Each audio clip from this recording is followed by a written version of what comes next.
Welcome everybody to this panel on theatre and dementia as part of this year's Dementia Fiction Festival, curated by Jan Carson and produced by Queen's University. My name is Victoria Cafola and I'm a playwright and one half of Paradoso Theatre Company based here in Belfast. Tonight I have the honour of talking to theatre maker Keelan Curry-Thompson and Prime Cut's Una McKeown about their work in this area. Keelan is a playwright and theatre maker based here in Belfast. Alongside her practice, she has worked in research and has a PhD in performativity and theatricality in plays of Stuart Parker from Queen's University. She is currently acting head of drama with the Arts Council of Northern Ireland, and she also recently lost her dad who'd been living with dementia.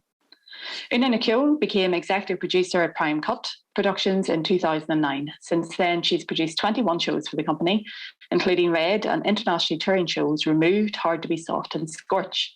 Una has delivered presentations at a variety of conferences and events for Creative Europe, Queen's University, NUI Galway, British Council, Arts Council NI, Theatre NI and Theatre Forum, IETM and IPE. Una was chair of Pony Dance Company until 2021 and an artistic associate of Streetwise Community Circus. So just before we start, just to let you know that there's the opportunity for questions at the end of the discussion. Feel free to drop them in the YouTube comment box throughout the session. So welcome to you both. Thank you so much. And really delighted to get talking to both of you. And I think I'd like to start off by asking you how it was that you came to work in this area. And so I'll start with you, Una. So you began when Prime Cut started the revision projects. Is that when the original kind of work in this area began? Yeah, kind of. So the revision projects came about as a result actually of our major Participate project. Now, Participate is one of our strands of work. It's the community engagement programme. And each year since 2013, we've been running a sort of central big year-long project called Ensemble, not to be confused with the Belfast Ensemble. But the point about that is it's very much an R&D type thing where we would, as a theatre company and a whole series of artists, bring individual skills and expertise in culture and the arts to a project partnering with communities, be that geographical communities or representative communities, where we explore issues that are pertinent or resonate with the participants. And it's been a really mutually brilliantly beneficial project that is close to 10 years now, which is great and only growing. One of the things we were very clear about from the start was that we weren't sure what the outcomes were going to be, that would be participant-led. And where possible, especially for groups that had maybe not engaged with the arts in a huge way before, that we wouldn't just have that parachute philosophy of going in for a short amount of time and then disappearing forever. In the first and second iteration of Ensemble, we ended up working with some older people's groups and some care homes. And there was a request from some of those groups, could we work further with their participants, because they were actually really enjoying taking part in it. And in and around the same time, the Arts and Older People initiative started to happen in and around the Arts Council. So I think it was around 2015-16, we spoke with the people that we were working with, both participants and also care workers, leaders within the community groups, etc. And revision was basically the outcome of that, which led on to another iteration of it a year later, and then closer to now just the third one, which we'll be talking a little bit about more later. And the point was to actually, I suppose, go in, do some meaningful engagement and see what would come out of it artistically in agreement with all of the participants involved. Yeah. And Keelan, I know you have a very personal connection and a need to explore this area. What is it about theatre that makes you feel it's a perfect vehicle to explore both people's experiences of dementia, but also to make theatre for people living with it? Thanks, Vicky. Yes, my personal experience is that sadly I lost my dad to dementia there a few months ago, and he had been living with mixed dementia, so Alzheimer's and vascular dementia, for about 4 years, let's say. So it was kind of what we were living and breathing, and kind of the the sort of lens through which we were kind of trying to make sense of life and the end of life and relationships and all of that, for obvious reasons. And really why I thought theatre is because I'm a theatre person. Like, there's no bones about it. There's nothing else to it. I just think it's the most visceral and eloquent and powerful and energetic and dynamic art form there is. Slightly biased, I know. But, you know, it is the one form that I think interestingly demands quite a bit of the audience, which I really like. And in the kind of digital age, it's getting more and more precious, I think. So you have to arrive at your venue on time. You have to sit where you're told to sit, and you have to behave in a particular way and focus, because there's kind of a contract between you and your fellow audience members and everyone on stage and beyond, sort of backstage. So I think that kind of focus and discipline and seriousness in a way makes it perfect. And of course, that's why it's this sort of crucible for exploring not just stories or themes, but entire experiences. So what I found with Dad's journey, which is of course very common with dementia, is that it is the language that goes away. That is our principal way of communicating and I suppose fully understanding one another in our culture. So once that was fallen away from Dad, and it was a very important element to him as well, you then realise all the other stuff comes to the fore, all the kind of ambient, atmospheric, emotional, what they'd probably call non-verbal communication. So touch and feel and smell and song and movement, all of that just gets more and more heightened. And of course, what can represent that and invigorate all of those, the whole experience, is live theatre.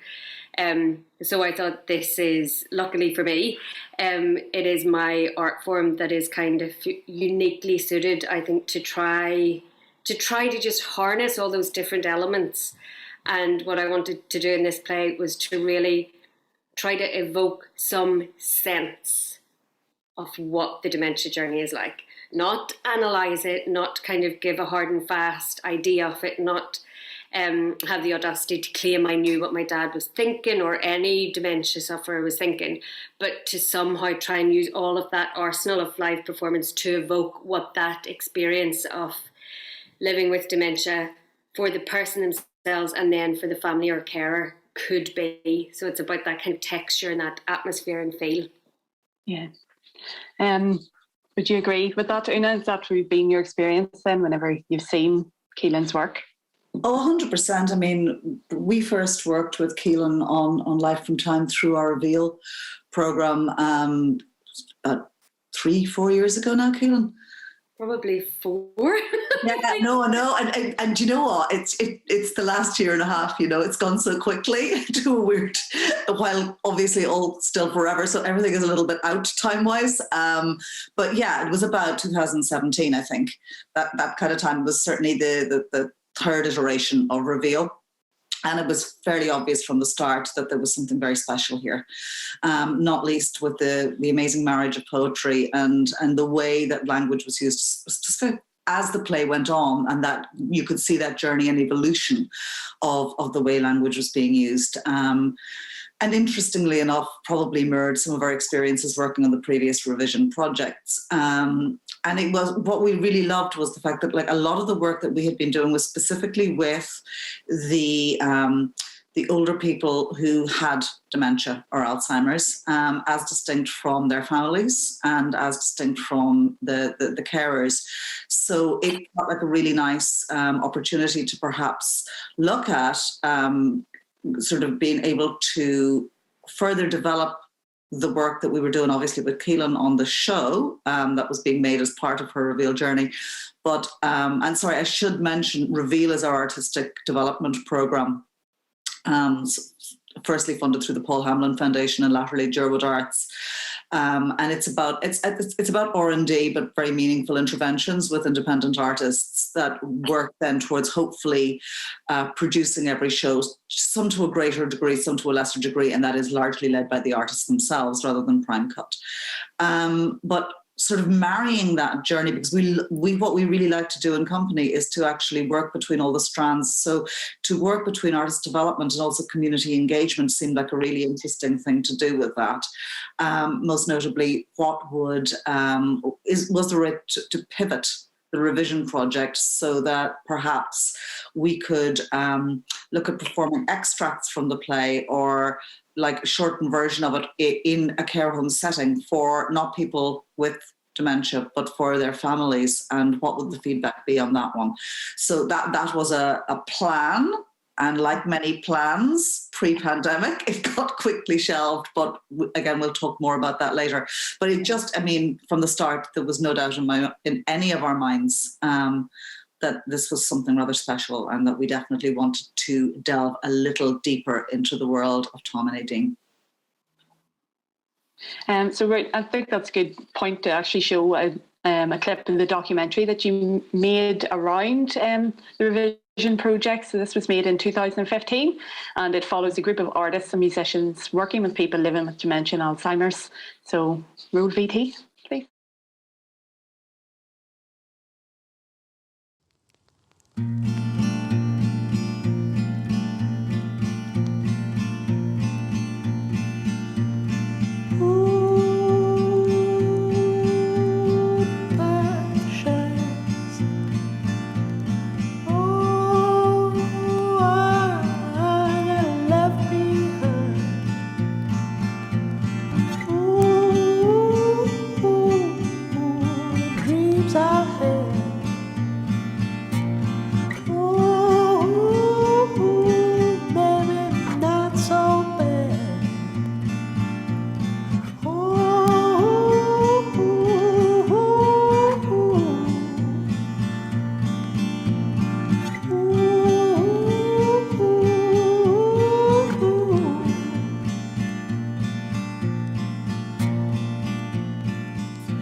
For PCA.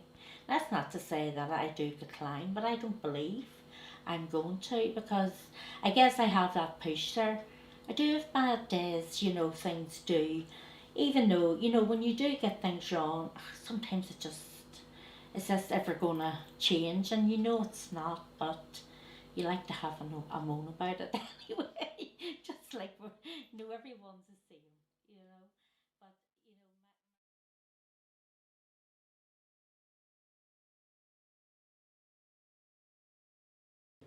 What was the skipping song you sang last week, a couple of weeks ago? Ring, ring a roses. Ring a ring. How does that one go? And then the Dusty Bluebells. Oh, the Dusty Bluebells. Was that the one you were singing? What's that one called? In a night The Dusty Bluebells, in a night with the Dusty Bluebells, in a night with the Dusty Bluebells. Who would be my mouse? Tippy-tippi-clapper on my shoulder, tippy-tippi-clapper on my shoulder, tippy-tippi-clapper on my shoulder, I will be your master. used to sing out. Oh, there's more? What else we? My name is Mary Jordan, and I'm a drama facilitator, and I've been working on a number of projects now for a while, and the part I've been most involved in is just going in and engaging the groups in fun activities, storytelling, a lot of singing, some physical activity as well, drama-based activities and storytelling, and a lot of music. We can ourselves. Me and my dad. Me and me dad. Me, me, da. Thank you.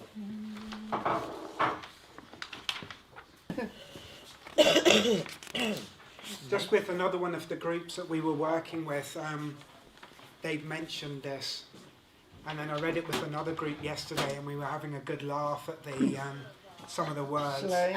So they had to describe to me what "in clabber to the knee" meant. Does anyone know what "clabber to the knee" means? No. I'm living in Drumlister in clabber to the knee.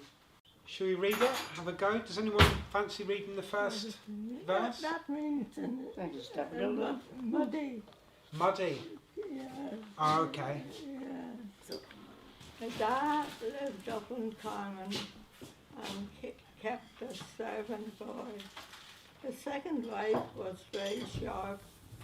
He buried her with joy. Now she was then.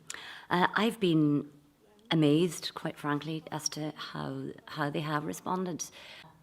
I think the more often you go in and the more participants get to see you and trust you, the more you get out of the group. I think initially there's a little bit of suspicion. I'm a new person coming in. Oh, what's she doing here? What's happening? Why are we here? What's all this about? But once you get that sort of fun element going, and people start telling stories, all the participants start responding and saying, "Oh, I have a story about," and then it becomes a very much a communal sharing of stories, and there's an awful lot of fun, a lot of laughter, sometimes tears as well, because sometimes some of the memories that are sparked are quite sad, about family members who've passed away, spouses who've passed away. But I think that's a good thing as well, sometimes to actually just have these wonderful memories start pouring. Una, do you want to talk us through kind of the process behind that documentary and kind of the challenges maybe that arose whenever you were making it? Certainly, yeah. So what you're seeing there is actually a sort of a making of the revision project as it was. So it's a little bit of a behind the scenes glimpse into the participants that we actually worked with. It was the brainchild, an absolute huge kudos to Matt Farris, who was our then community engagement manager, and Con McCormick, who actually made the video, who was one of our first, he was our first Gerwood Creative Bursary holder. And they worked with artists Mary Jordan and Paul Kane and Leslie Cherry. And the brief was twofold. It was to create an installation that basically, to a certain degree, allowed people an immersive step into the world of what living with dementia or Alzheimer's might be. And secondly, to work with participants to excavate and explore the provocations that would create that. So were they photographs, were they pieces of music, were they little artifacts? And all of those things were collected, donated by the participants and their families, and created a beautiful installation piece put together by Leslie Cherry. And also there was like a filmed piece. There was taking a lot of the images and running them together and slightly disjointing them and jarring them, and then using the music that you will have heard at the beginning of the piece, some of the participants singing along with. And as the film goes on, you actually see a little bit more of that with it, which was then premiered at Beanbag Cinema later that year, but went on also to perform as part of Bounce Festival and a few others. And we actually invited the participants as well as the care workers, their families, and various, the funders, the stakeholders, and all the usual suspects.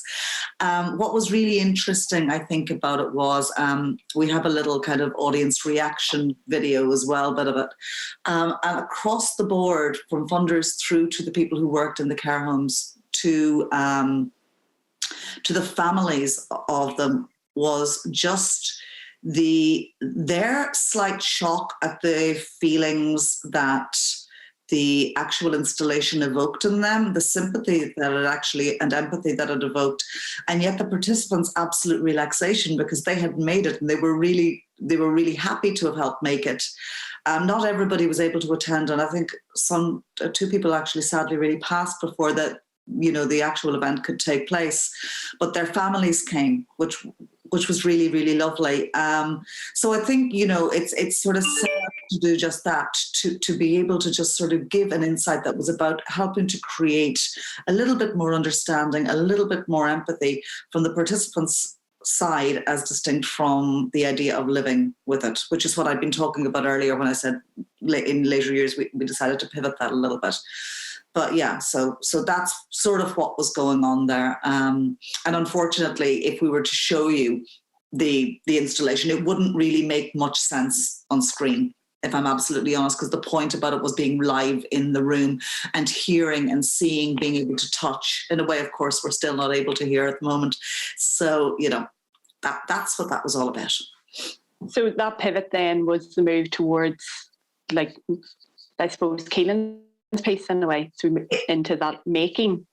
So it kind of, that was the first year. What we didn't want to do was keep sort of like, repeating the same old trick year after year. It's like we'll work with a different set of people and create a different installation. I mean, it was a one-off thing. It was beautiful in its own right. And I'm really, really proud of the amazing team that put it together. And also, by the way, our partners from all the care homes that actually worked with us and allowed us access to their, to their world, and the participants for being so trusting and so unbelievably just easy, and such a privilege to work with, actually, is the truth of it. The next year we wanted to make something that was a little bit, it was just a little bit less, we're creating a piece of art in a room live. It was more a filmed day-to-day of the participants' lives and the care workers' lives and their families' lives. So it was more of it was a filmed situation more than anything else. And by the time, as I said, Keelan came to us with Life from Time, what we were really interested in seeing was people's reactions to this play, which was about that. So it was taking it another step again, but it was also potentially, and we sort of suggested this to Keelan, that if she was to develop it further, would it be useful to her to have some feedback from people who were living with dementia in other contexts, because obviously she had her own very personal journey, but would it be useful to hear of other people's experiences and whatever else? And that was all we'd ever planned to do with it. But as I said, the pandemic kind of got in the way. Okay. All right. So we're going to show you a clip of the play that was made into film by Prangut. It's called Life from Time, and it was written using the testimonies of both people living with dementia and drawn from Keelan's own life. Is that right, Keelan? Yeah. Combination? Well, it was more work of fiction on my part. Okay. Just borrowed from that experience of Dad and people who I encountered through my relationship with him. Yeah. Brilliant. Okay. Thank you. If you could roll that tape, please. Do you remember the people at the society were saying it was a good thing to make sure that your will was in order and all? Me and your mum made wills years back. It's all in order. And that's great. Now we might need to think about putting some other things in place, if you get sick or confused, so we can take care of you. Do you remember we were talking about power of attorney? Power of what? It's just someone that can look after your affairs if things get too much for you. My affairs? Yeah, your bank accounts, the house, arrangements like that. But there's no need for all that. I sorted, or Anne was. It's only if something should happen to you. But why? What is going to happen to me? Everything's fine. I'm just thinking about planning for the future. But why do you want to be changing things now? No, everything's fine. We can talk about it another time. Power of what? Doesn't matter. Power of what? Power of attorney. Power of attorney? Yeah, but look, we'll talk about it another time. That'll be the chemist. Hi, thanks for calling me back, Mr. Cleary. Yeah, I'm Thomas Kern's daughter. Is whispering nothing. Is leaning cheek to cheek. Is meeting noses. Is this nothing? I and the world and all. The world and all that's in it is nothing. Nor nothing have these nothings, if this be nothing. Right, he's going to make up another pack and I'm going to call the surgery for your script, all right, Dad? Why were you talking to Cleary about my will? What? What are you two up to? Why is Cleary talking about my bank accounts? Cleary's just sorting out your tablets. He's the chemist. What's happening with my money? Nothing's happening with it, Dad. So who's after it? Are you after it? No, Dad, no one's after it. That's why you're around here every day poking your nose in, poking around trying to get your grubby hands on my savings, all my savings on my pensions. That's what you're up to. No.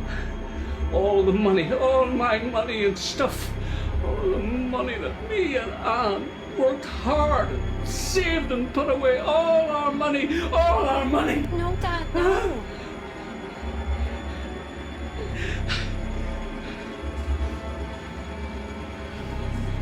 Cleary are in cahoots. He's one sneaky and clever wee fucker. I never liked him. One scheming, bad wee bastard. Your mother was a whore, and you're the son of a whore, Cleary. Trying to get your hands on my money, my pension. Oh, you scheming, bad wee fucker. But, Stephen. Oh, fuck.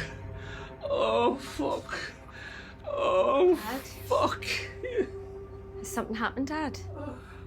Are you okay? Are you okay, Dad? Have we left it too late? That's all right. Let's get it sorted.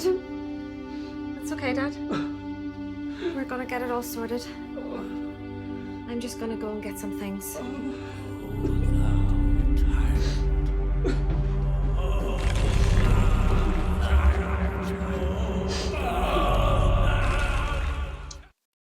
Thank you, Richard. So this next question is, well, I suppose it's for both of you really. The film's really hard hitting in some ways, but I feel like it's really tempered by the poetry that you use. It's a really gorgeous way to draw out and kind of underline what is lost as a person progresses along their journey with dementia. I'm going to ask you a wee bit more about the language aspect of that in a minute, but will you tell us how it came to be that this was a film and not a piece of theatre? Okay, so I mean, about a year before that the film was made, we had actually been approached by the Arts Council because they knew that we were doing a little bit of work both in arts and older people with the revision projects, but also with Keelan on this, because we'd sort of this before she was working for them, and it was like yeah, we need to be very clear about that. But the point is, there was an arts and ageing conference, and we were asked, would we could we do something with Life from Time or do something for it? And while obviously the idea of putting on a full-length version of a play with almost zero budget was just not going to happen, what we did do was take some key scenes. I mean, Keelan worked with the artists involved, and over a period, just a couple of days, it was like a rehearsed reading, and it was sort of the kickoff part of the day, the conference, which was again a privilege for us to be part of an event like that. It was really interesting, as you said, Victoria. It's very hard hitting at times, and there's no doubt there was some serious reactions in the audience live that day, but overwhelmingly a massively positive response. So we knew that there was absolutely an audience for this piece, but this was only maybe, was it 5 to 10 minutes, Keelan? If even? Something like that, yeah. It was short, because obviously it's the start of a day, so you don't want people sort of like, going, I thought we were here to talk about stuff as distinct from watch a piece of theatre. So anyway, what we were then doing was kind of working with the collaborative partners we wanted to work with on Revision 3, where we were going to bring in some musicians again, some storytellers, talk to the participants, and as essentially look at poetry and potentially them creating poetry, that kind of thing. Simultaneously, we were going to take a longer version of the play and then perform that to the families and the care home staff or interested other parties, and get a bit of feedback, see what that looked like. And this was all scheduled to happen from the end of January 2020. So we got a little bit done. More power to Mary Jordan and Brendan Popplestone for getting in there and getting some workshops done. And then, of course, at the time we were going, well, this thing, maybe we'll be out for a month. Maybe it'll be 6 weeks. Okay, it's looking like 6 months. And so it went on. And obviously we're still not there with that particular set of people. And obviously Lorraine Calderwood, who heads up the Arts and Older People Initiative, had actually contacted us to see, like, was there anything that could be done? We had, as I said, we had delivered about 50 to 60% of the workshops at that point. So we weren't too worried about that. What we couldn't do was the actual live theatre experience. And we asked if she would mind, instead of us doing a play, if we were to turn it into a 20-minute film. with just taking some key scenes, because the play itself is closer to, it's about, what, 60 to 90 minutes, Keelan? It's not... Yeah. Yeah. So, you know, I mean, what you see in the fully completed video is still only a fraction of the actual content of the play. But again, you know, when you turn theatre digital, it immediately becomes more expensive. That is just a reality. And anyone who thinks otherwise is deluding themselves. But, you know, if you can make a smaller piece that actually brings across the key points, hopefully, then again, it was about just getting the feedback really and seeing what the impact was, and maybe looking at where this play, should it be produced, when it is produced, where it might sit, and what impact, if any, it would have on the sector its experiences are based on. So that's essentially, Lorraine was incredibly easy to work with, as was the Arts Council. Keelan was there in an advisory position, which was fantastic to have. And then we had director Rianne Jeffrey, who's an artistic associate of the company, work with the actors and just bringing all the resources we had to bear to create this over a period of, I think it was 3 days.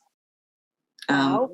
So, I mean, obviously that was the filming. The editing took substantially longer because, as you'll see in some of the clips, there's a lot of post-production and special effects mirroring the experience of Tom going through it. So that takes its time, you know. So we're really delighted, and especially in Rachel Murray and Noel McGee, who just were so generous and with their time, but also such talented, lovely performers to work with.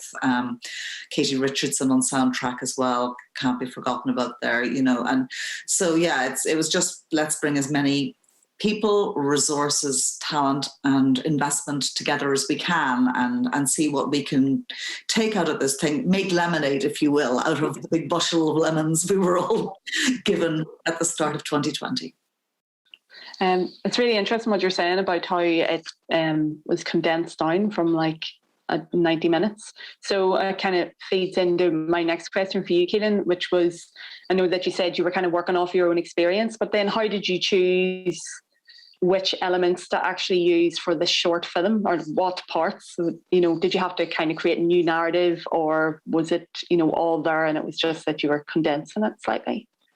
Yeah, I suppose with Rianne Jeffrey, the director who Una mentioned before, and sort of liaising with Una and Emma at Prime Cut, the artistic director at Prime Cut, we sort of thought about what would be the kind of truest and most powerful reflection of the whole piece, and sort of the artistic point of the whole piece as well. So rather than focus on a few sort of key moments or scenes, we decided just to give the arc of the story. So the bare bones of it is the arc of this relationship of Tom living with dementia and his grown-up daughter who's caring for him, and as that progresses, then seeing him eventually in a, residential care setting. And we thought that was probably, because you can't fit it all in, just give that the general shape, and at least with that then we could show the kind of creative mechanism, which was the use of the poetry, and also the soundscape was very, very important, with absolutely brilliant Katie Richardson, just to get this kind of nightmarish soundscape. So we thought if we did that, that would kind of be the truest representation of it. With that, of course, there was a lot that had to be sacrificed, not just like the fleshing out of the characters and the fleshing out and putting all the grades, the light and dark in their relationship, but also the humour, like just the comfort and discomfort and silliness. And, if with dementia, someone like Tom or my dad, for instance, is more or less travelling back in time through their memories, they're living in a world which is not 2021, which does not have all the sensitivities that we have now. So the kind of faux pas or, politically incorrect things that would be said, that is not the person's fault, is abhorrent what they say because it's happening now, but they're not aware of it. And all of that kind of texture and just kind of the colour of it, all of that sort of had to go. So I think the film probably is a lot more sort of relentlessly hard-hitting than the full-length piece would be, which would then kind of soften it with a bit more kind of, either the humour or just the softness of a relationship, or just giving us a bit of breath and a bit of space to kind of recover from some of the kind of moments of heightened tension or the more kind of nightmarish visions of it. Whereas with the film, we had to kind of keep it going like for 20 minutes, just build it up, ratchet it up, ratchet it up, ratchet it up. So yeah, it was strange. It definitely feels like it was filleted quite kind of ruthlessly, but that's just what the form required. And whenever you were actually writing it, was it, did you find it, like, just from as a writer myself, did you find it like quite a difficult thing to get down on paper, or did it flow? I always find these things really interesting, whether or not, especially whenever it's something that's kind of quite close to your heart, or does that actually make it harder? To be honest, I can't remember, Vic. Like, it was that time that quite long ago, but it was definitely when I was fully freelance, so I suppose I had more time. But also, I think luckily I had the wherewithal to think, while Dad is still kind of in this world, and he was still living at home when I started it, and we can still have somewhat sensible conversations. I think I kind of reached that moment of realisation that I know where this journey is going, and it's not a nice direction, and it's only ever going to get worse. So actually the impetus, I remember very strongly, the impetus was knowing that this is going to get bad, and knowing that this is going to lead to losing Dad in whatever way, shape or form that took. Losing him through the dementia for however long, but ultimately him passing away, that's always the way it's going to go, which is unbearable to think about. So I was very determined that, knowing that we have to somehow make something good out of it. You just have to find something. Otherwise, how the hell could you face it? So, and luckily for me, like, my dad was a very interesting and fun and inspiring person, and kind of gave me the gift of him loving language and loving art and loving literature, and especially poetry. I'd say especially kind of 20th century Irish poetry. So that was a free gift. Kind of knew I had this kind of little trick up my sleeve to use as well. But I think what I was focusing on then to begin with was trying to unearth some kind of joy and something positive out of it. And what kind of clicked with me quite early on was, rather than focusing on all the stuff that is lost and going, because that is always going to be a tragic thing, to try and find the new stuff that would come along that in itself had some value and some meaning. And what I found with my dad was, having been, a dad, he'd been a teacher, then a headmaster, he'd been a local councillor, he'd been a local footballer, he was a respectable man, kind of, thought he was the boy all around town, kind of thought he was someone, but always, a respectable dad and all of that. When he sort of didn't really realise the connection, and that he was my father, and the kind of the dynamics of that, and the who's in charge and who has to be responsible and respectable, and I was taking over that caring role, he kind of let himself go.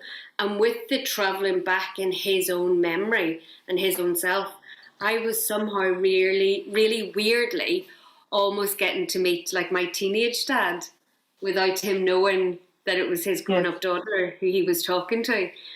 So all these, like, the indiscretion and the kind of naughty little things that he would never have allowed himself to reveal to us when he was being a serious, grown-up working man and respectable dad, all of that was slipping through, which is joyous and amazing, and like a complete gift to kind of roll back in time and meet a younger version of him. And I remember his older sister saying to us, because we were very, very lucky in the way it impacted Dad, that he never had rage or anything like that, which was pure luck on our part.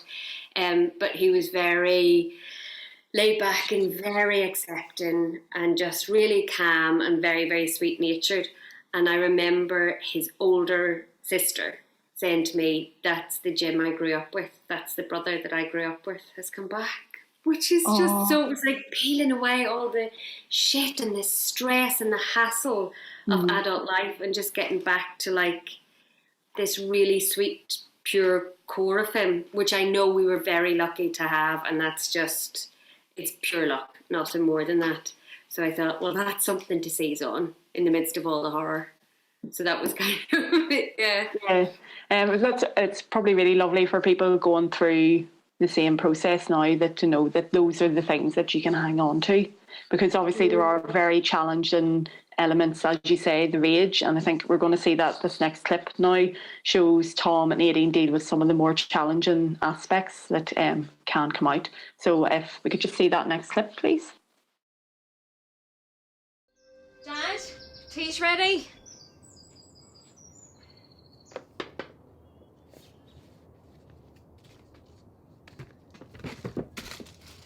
What are these tablets doing in the bookcase, Dad? There is packets and packets of them here that aren't opened. Where did they come from? They're nothing to do with me. They are, Dad. They have your name on them. What the hell? These are tablets the doctor must have prescribed you, and I have never seen them before. Do you remember them saying anything about new tablets? It doesn't matter. It does matter, Dad. This is important. I'm only after finding them shoved to the back of the bookcase. Why are you hiding them? I don't need any more bastard tablets. You do need them, Dad. These could be helping you. They could be helping with your memory or with your blood pressure, or... You've got to take it seriously, Dad. Don't you dare talk to me like that, girl. It's none of your business. It is my business. I'm the one who has to sort it. Your mother will sort it out. She's not here. I'm the one who has to sort it. She's just gone out. She has not just gone out. Probably couldn't take any more of your shouting and your fussing. Mum's gone, Dad. What are you talking about? Mum's dead. She died 3 years ago. Who the fuck are you talking like that about my Annie? She's dead. She's not coming back. Get the fuck out of my house! How the fuck are you coming in here speaking like that about my Annie? Calm down, Dad, and stop shouting at me. Stop shouting! I'll fucking knock you into the middle of next weekend lying whore! Get out of my fucking sight! Get the fuck out of my house! Fuck! Get out of my fucking sight, you little fucking whore! Oh, Annie, love. Annie, where are you? Annie, please answer me. Need me? Annie? Anne, do you need me? Annie, love, you stay there. I'm coming to find you. Annie, look, it's Tom, love. I'll make it better. Yes, I'm the life, love. Annie, don't you worry, love. Annie.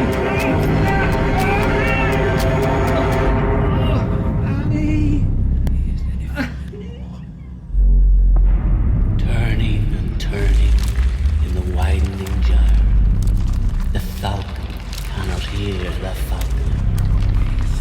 Things fall apart, the center cannot hold. Mere anarchy is loose upon the world. The blood-dim tide is loose, and everywhere the ceremony of innocence is dry. The best lack all conviction, while the worst are full of passionate intensity. Surely some revelation is at hand. Thank you.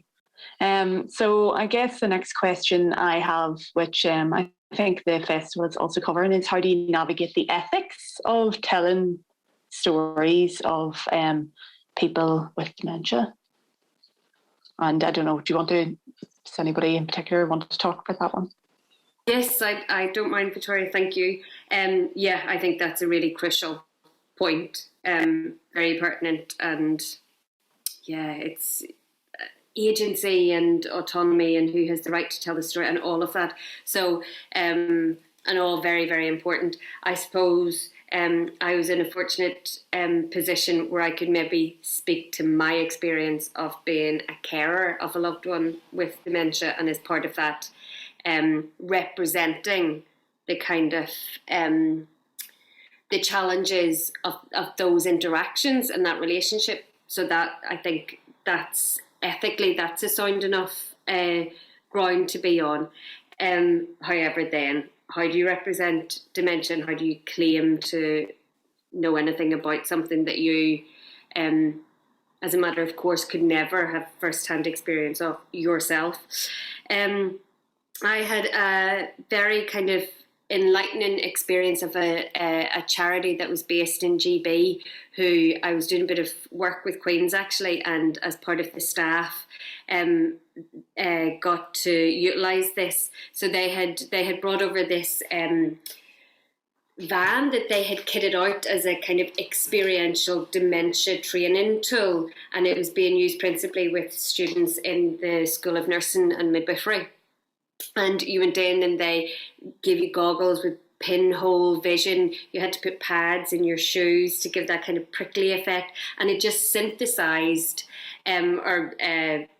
sort of created the effects that we know happen to people with dementia. So created the experiential, you had to put on headphones and there was the horrible distracting ambient noise, and then suddenly out of nowhere a siren blasting or an alarm going off, and then, you know, the man would come and just tap you on the shoulder and say, sort out those cups, and you couldn't see the cups because it was dark, and all of that. And then afterwards we kind of had a debriefing and saying, like, this is, it really kind of got it into the body, the confusion of that state of being. Now that's just like a cluster of the effects, the kind of bodily and psychological effects that dementia can have on people. So that's like research being put into some form of training, some kind of experience, kind of lived bodily experience, which was really, really valuable, because it's one thing to read about it and say, oh, and then the noises, that'll be really distracting. But when you're there, vulnerable, you don't know what's going on, and suddenly like a noise shoots at you, it was all directional, you know, from here, and you're spinning round and can't see anything.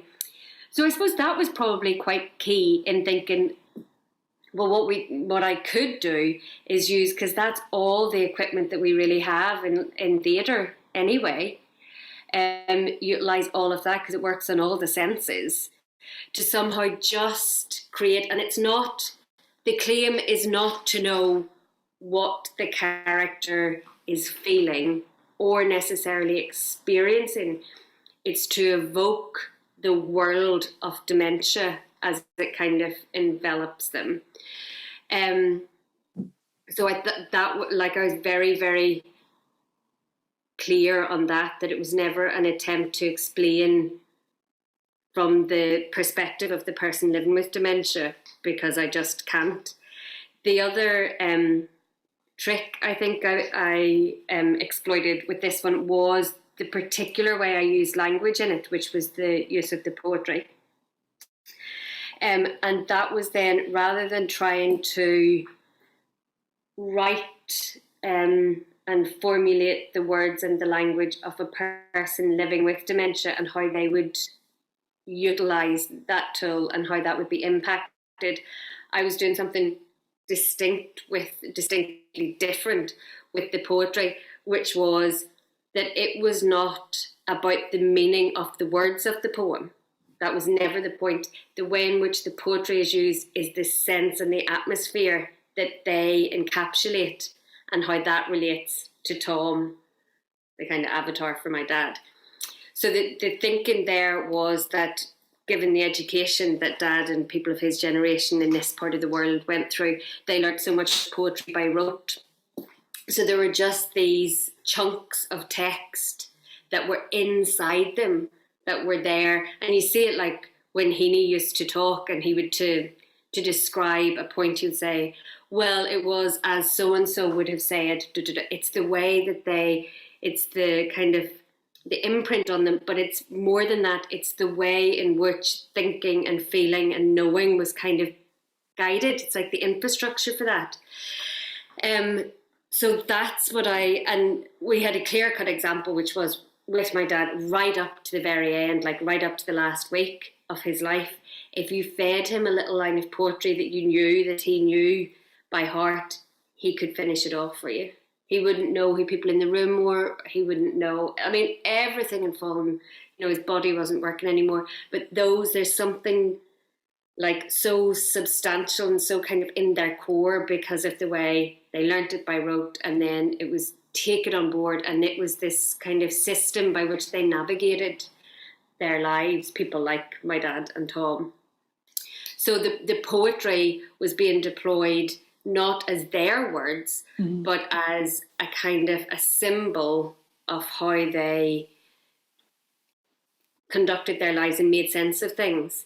And then that symbol could be manipulated accordingly. So the symbol could be broken up and disjointed and made cyclical or whatever to give this haunting effect, like having one refrain that would stick but not being able to get to the next refrain, because that kind of generates that sense of hopelessness and frustration and so on, using words, but the words aren't the characters, if you see what I mean. They don't originate with them. And I think what was also pleasing to me in kind of overthinking this stuff is that it works quite well, because language is kind of just an arbitrary system we've come up with. You know, think back to your early years at college studying drama with the pair of you, when you had to do semiotics, theatre, science system. What are words? What is language? We've just agreed these words mean these things. So looking out my window, I see a tree, but that thing out there has nothing to do with the letters T-R-E-E. We've just decided on this connection. So I think taking this language, which is itself just a metaphor, and then kind of flipping it to be used as another metaphor, kind of just shows how kind of involved and I wouldn't say onion-like, I think I'll say artichoke-like symbols and meaning and language is in this kind of world of dementia. It's really interesting because I've just finished a book by Eleanor Fuchs, who's you probably know her, the dramaturg, and she has written a whole book about her relationship with her mother, who had Alzheimer's, and like she recorded snippets of conversation over the 9 years that her mother was living with it, and they turn into like, it's almost like mini Beckett plays. And she says, you know, the way that her mother's language kind of evolves as it goes on is really interesting, because it is that thing. It's like, it kind of feels, this is why I feel like it's kind of a perfect topic for theatre to explore, because it feels so existential in a way. And I know that there's like, I don't have any personal experience of dementia myself, but I know that there's a type that's called the Godot syndrome, which is that thing of always questioning. I think that's just a really lovely way of drawing that in with language. Sorry, Una, I think you were about to say something and I interrupted you. No, not at all. No? Okay. Very happy to stay here and be quiet. And that well, Vicky, there's Simon Russell Beale, the actor who did Lear, I think in the National over in London a few years ago. And he had, I think it was a nephew who was a doctor and working with the older people. And he spoke to him like over Sunday dinner one day, and came to the conclusion, and it made sense for him, like he's not saying this is watertight, but it made sense in his process for playing King Lear. He recognised a lot of similarities between Lear's behaviour and what is happening to him and the dementia called Lewy body syndrome, which is quite close to Parkinson's. So then that was kind of like his way into understanding the part. And I suppose with something as iconic and long-standing as Lear, to try and find the thing that will make it your Lear, you know? So that was really interesting. He just said, I'm sure somewhere in Stratford or in London, there was this guy who was, you know, affected by this. And these are the symptoms and the outward behaviour that he demonstrated. And of course, Shakespeare, being a genius, could then write that into this amazing creation. So it's really quite interesting that can... I like the idea of that anyway, that you can see that. So whenever you showed the film to a tester audience, what was the reaction? Did everyone love it? Was there questions or... I think I suppose it's also a question for our audience or the people that are watching here tonight, is what they see to be, like obviously there's lots of films like Still Alice and Away From Her that kind of depict dementia, and whether or not do people feel that, what do they want to see on stage and screen representing, and do what we have at the minute, does it work? But anyway, yes, sorry. So just how did your audience feel when they saw your test? Keelan, is that okay? Mm-hmm. Yeah, I think it's really interesting because it's Marmite. And it has been, and that's actually first and foremost, that's a really good thing. I think it's really interesting. We had some very triggered reactions from both the live showing, and I do think it's important to talk about both the live showing and the filmed version, because I have a feeling about this, and I could be very wrong about it, but the live showing, and it was almost the same material, had an almost universally positive response. With the film showing, there was a couple of very viscerally negative responses in that people thought that it was an overwhelmingly negative portrayal of somebody. I think the first thing to remember is this is not the story on dementia. This is a story. And there are hundreds and thousands and potentially millions of different variations of people's stories, experiences, and whatever else. And there's room for all of them. I think that's the first thing to be said. I think the second thing is sometimes maybe when a thing is on film, it feels a little bit more permanent than the theatre experience. And I think it's really interesting that if we look at this thing that is that film, which isn't going to change or evolve, the film is the film. It will never be any other kind of performance other than what it actually is, or production. Whereas when you see a thing live, generally speaking, there will be slight shifts or changes, or potentially a play will maybe be perceived differently by people, but just simply because it's live and there's a suspension of disbelief required that there isn't necessarily for film, even when you've got the kind of post-production in this film that you do, which takes it out of the realm of hyper-realism. But I do think it's really interesting that the filmed version and the live one had very, very different reactions to what is essentially the same material. Keelan, what were your thoughts on this? Because, maybe that's just me grasping at something, but yeah. No, I quite agree. And I also agree with you that having a response in whatever direction it is fine by me. People going, meh, that would be problematic. Yeah. But people, feeling it sort of outrageous and injurious to them and their experience and all of that, at least it's doing something. And it's doing something that relates to what they are involved in. So, and at least it is, therefore a prompt for conversation. And I think possibly the distinction as well with the live version, which happened in a conference for the arts and older people, was that audience was geared, like it wasn't all professionals, it wasn't all in the voluntary sector. There were artists, there were people who were there for personal reasons, all the rest. But I think they were looking for something. They were seeking something in the world that anyone who appreciates the arts, the arts could potentially give to this experience that they were having with a loved one or in a work setting, people with dementia. So I think a big bit of it, which I am immensely pleased about, is just the actual moment of showing something that has been locked away, or that is hidden, that is concealed, and worst of all, that is thought of as shameful quite often.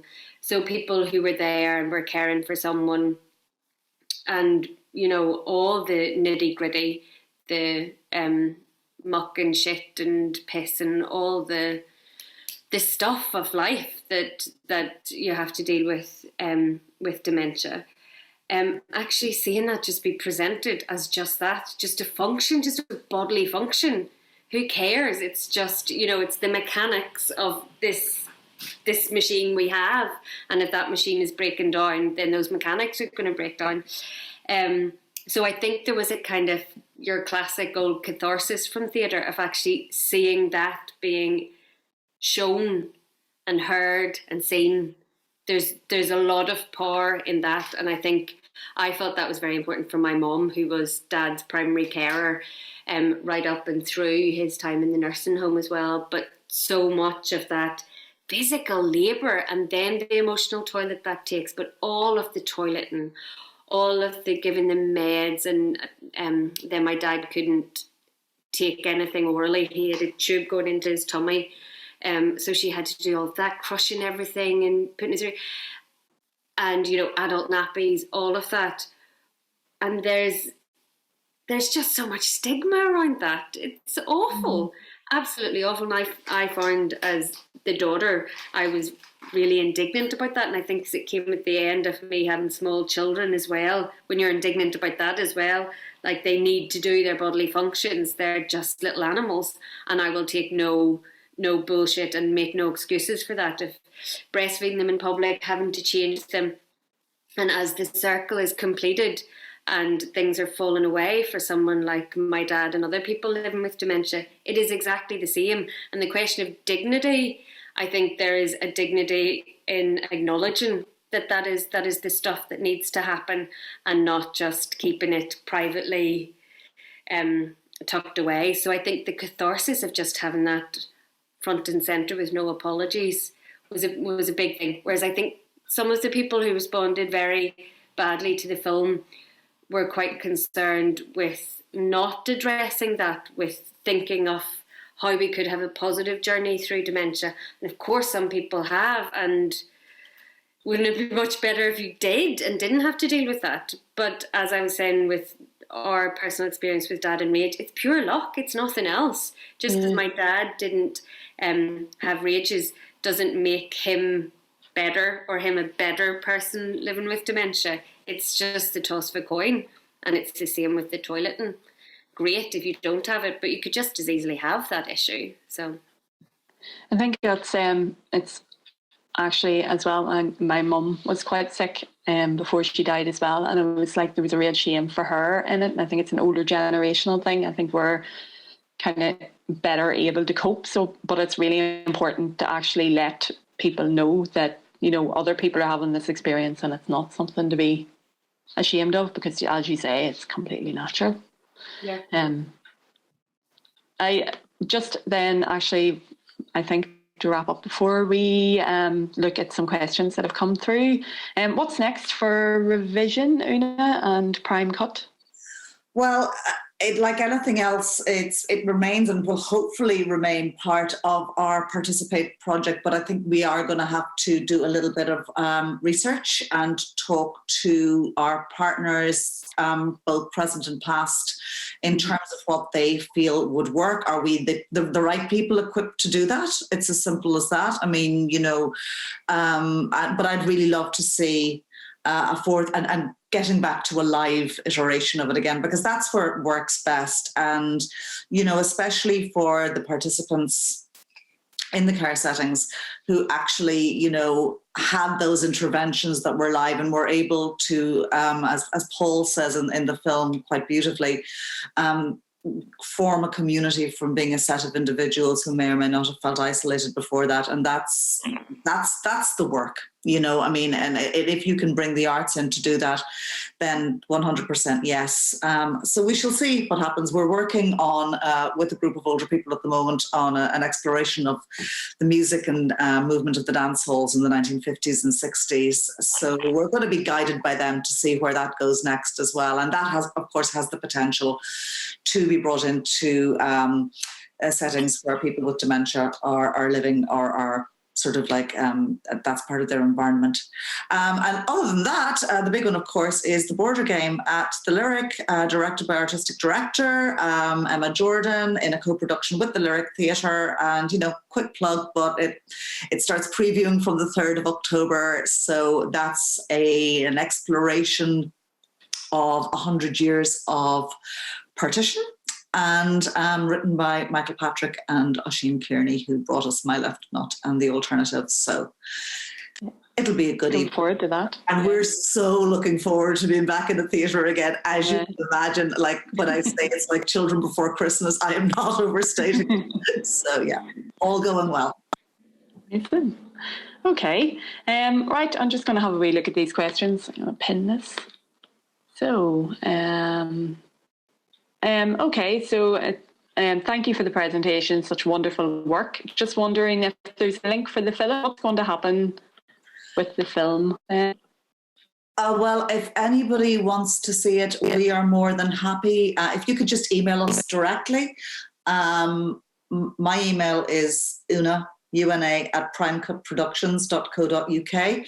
We will send you a Vimeo link so that you can have a look at it. Just we'd ask not for you not to download it, but rather because it will be password protected. But if somebody really, really wants to see it, then absolutely, of course, we'd be delighted to share. Perhaps to show it at festivals or anything? Sorry? Are you going to show it? Are you planning to show it at any festivals or? I mean, certainly we'll. Again, it's all about feedback. At the moment, we've got a pretty full schedule ahead of us. But yes, it would be really, really nice for it to have further life. So we're going to be sending it out to some interested parties in the next wee while. But in the meantime, if anybody, especially as part of this audience, would like to see it, I'm sure we can absolutely facilitate that. But if you could just email us directly, and maybe you could pass on our contact details at the end of this, but you can just get us on the Prime Cut email addresses on the website. No, not a problem at all. Brilliant. And this next question, I think Keelan has answered it to an extent, just about with her own experience, but how can we make sure a more positive or at least nuanced representation of the experience is put on page to stage? So maybe you as a producer could answer that. I see Keelan has dropped out there. Well, I mean, as I, mentioned earlier, and I mean, my job is as a producer. It's about producing work as distinct from telling artists what to write and how they should feel about any particular subject. Any representation of anything is just a story. And there are many different aspects to each story and many different ways of looking at any particular story. So obviously I would have absolutely nothing against the idea of there being a more nuanced or positive version of representation of living with dementia. In fact, I think it's a really, really good thing, and, more power to anybody who does it. But like, as I said, without experience in the field for myself, and I'm not in this sort of situation. I am a producer rather than a writer. For me, it's about the quality of the writing that we are privy to being given, and is given to us, rather than it being a commissioned piece, and because that is not the case with this, that we didn't set out for it to be a commissioned piece. Where of course there would be a brief given to a writer. But when a writer approaches us, obviously it is our job as a theatre company, as a production company, to be as faithful to that artist's vision, regardless of what that vision is. Because, not everything you do will be everybody's cup of tea. That's just a reality. But I suppose so long as it has an impact of some description that's not bland, then we're doing our job well. Keelan, did you want to come in on this one? It's about the idea of there being a more nuanced or positive representation. And we'd been talking about this before, though. Oh, I think she's frozen again. There's actually a really lovely dance piece done by a company down south, and it was quite a positive kind of experience. So I know, but for the life of me, I can't remember the name of it. I'll try and remember the name of it by the end of this. Keelan, are you back with us? I think her connection is just a bit ropey at the moment, isn't it? Yeah. But I think I totally agree with you. Actually, I think it really, as a writer myself, it just really depends on how the writer comes in as well, and it's their own experience. And obviously it, and it's whatever material they're working with. But it's a hard one as well, because, obviously if there's people like the people that saw that reacted viscerally to your film, obviously they, it just really depends.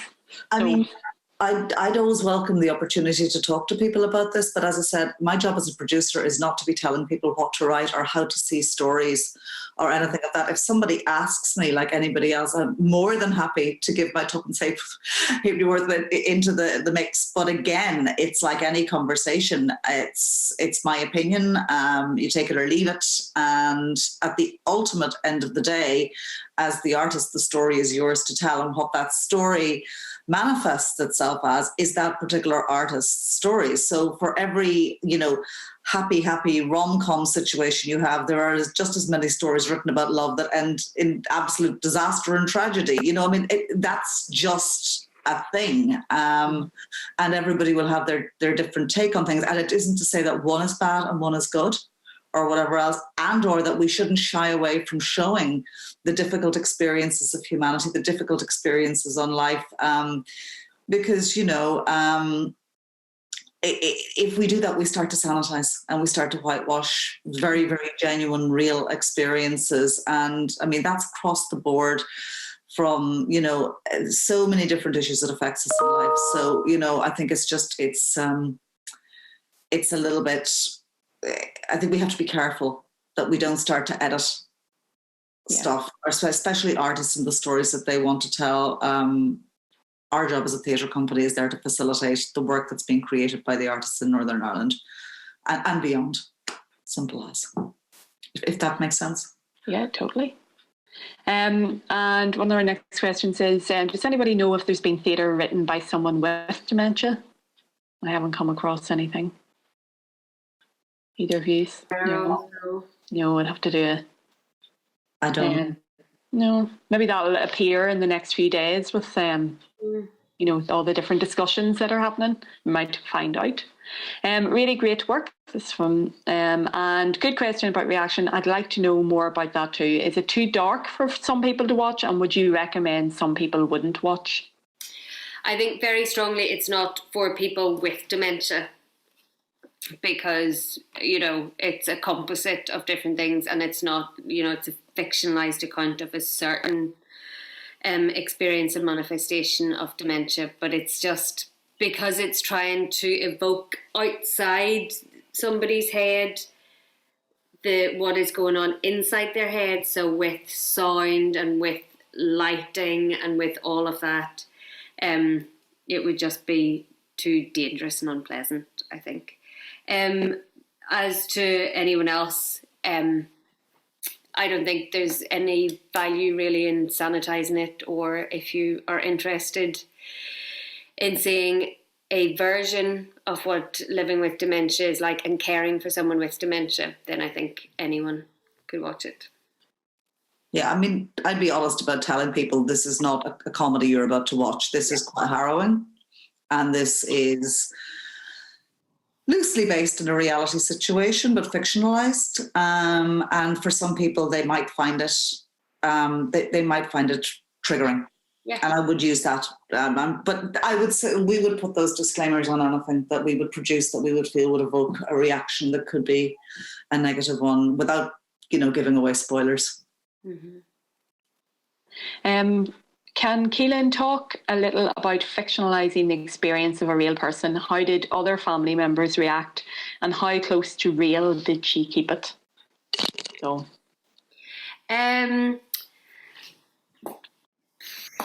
I suppose there were little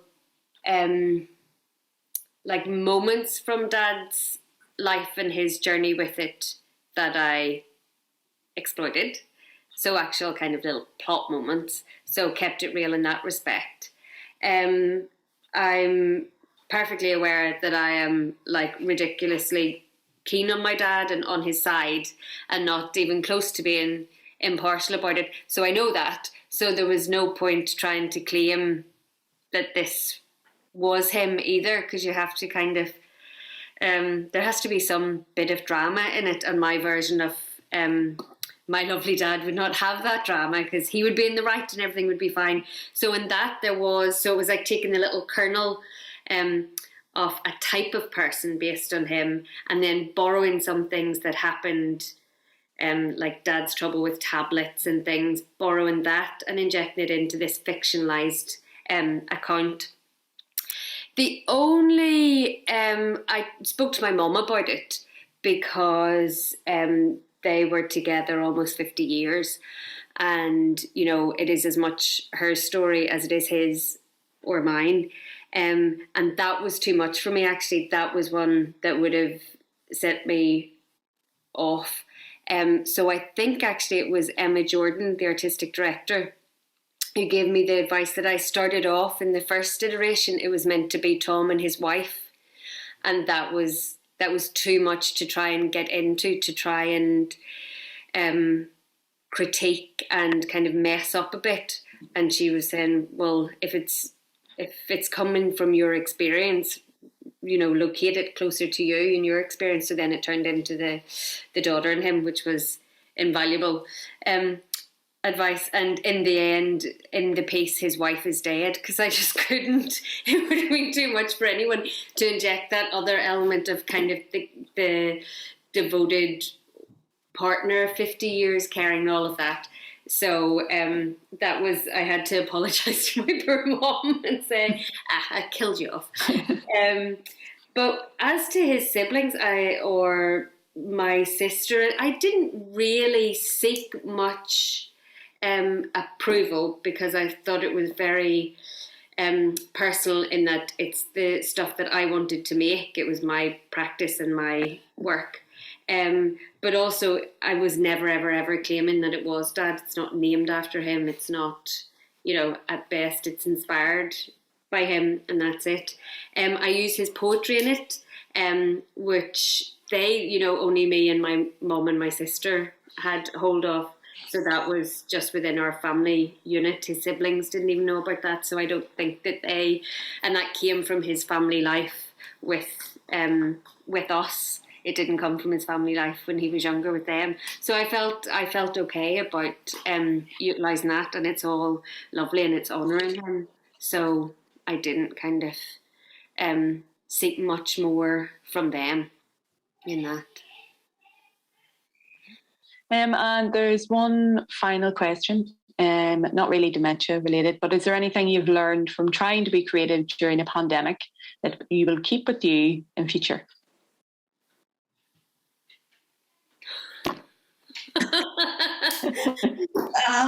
Go through another pandemic. Yeah, poor Una. Una, I think you said the other day there's no furlough for you, or any of the. So you were just working really hard in the background.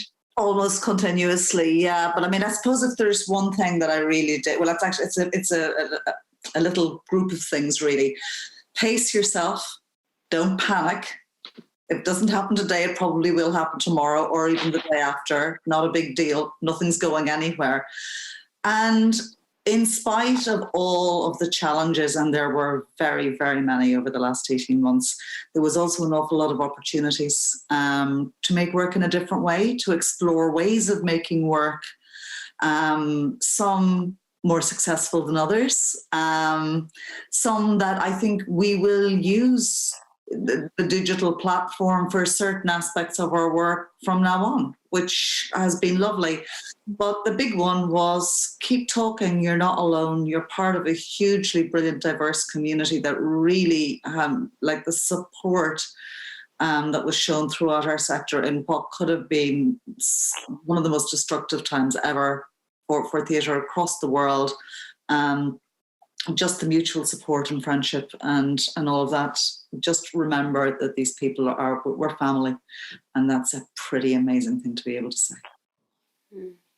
And I think with my other hat on, I was doing the day job of working at the Arts Council. So I was acting head of drama and arts development officer for dance as well. And I think the most remarkable thing is the people who work in theatre and dance, and by extension the other art forms. Just the resilience and the commitment and the belief that they have in their art form to kind of keep going through such lack of appreciation, such lack of understanding, lack of true regard for the importance of the arts and also the uniqueness and brilliance and hard bloody work of being an artist and arts professional. So I think that's what I would take if actually, I'm particularly thinking of live performance, so thinking of theatre and dance, the ingredients of that are people gathered in a room, breathing the same air, moving the same air about with their bodies. And that main thing, the actual essence of it, was denied an entire community, and they didn't stop. They, as you were saying earlier on, the two of you, about pivoting, like they just kind of kept on going and kept the faith, which is remarkable, kept the faith with the art form, with their practice and with audiences here. So I wouldn't wish anyone to have to go through it again, but I think it's remarkable but what artists and what organisations and companies like Prime Cut and the professionals, Una and Emma and Bobby working at Prime Cut, have done. And Vicky, you will know about this being a freelance artist. Yeah, tough whole time. I was lucky. I was writing, well, trying to write, but it's very hard whenever you're trying to write and everything's going on in the background. You have children at home who are screaming for attention. So I know, yeah. If you can do it through a pandemic, you can certainly keep doing it now, I think. You can do anything. But so on that note, I'd just like to thank both of you. Thank you so much, Keelan Curry-Thompson and Una Keown from Prime Cut. And thank you for the audience for sticking with us. And the festival continues tomorrow from 9:45 a.m. Thank you. Thank you.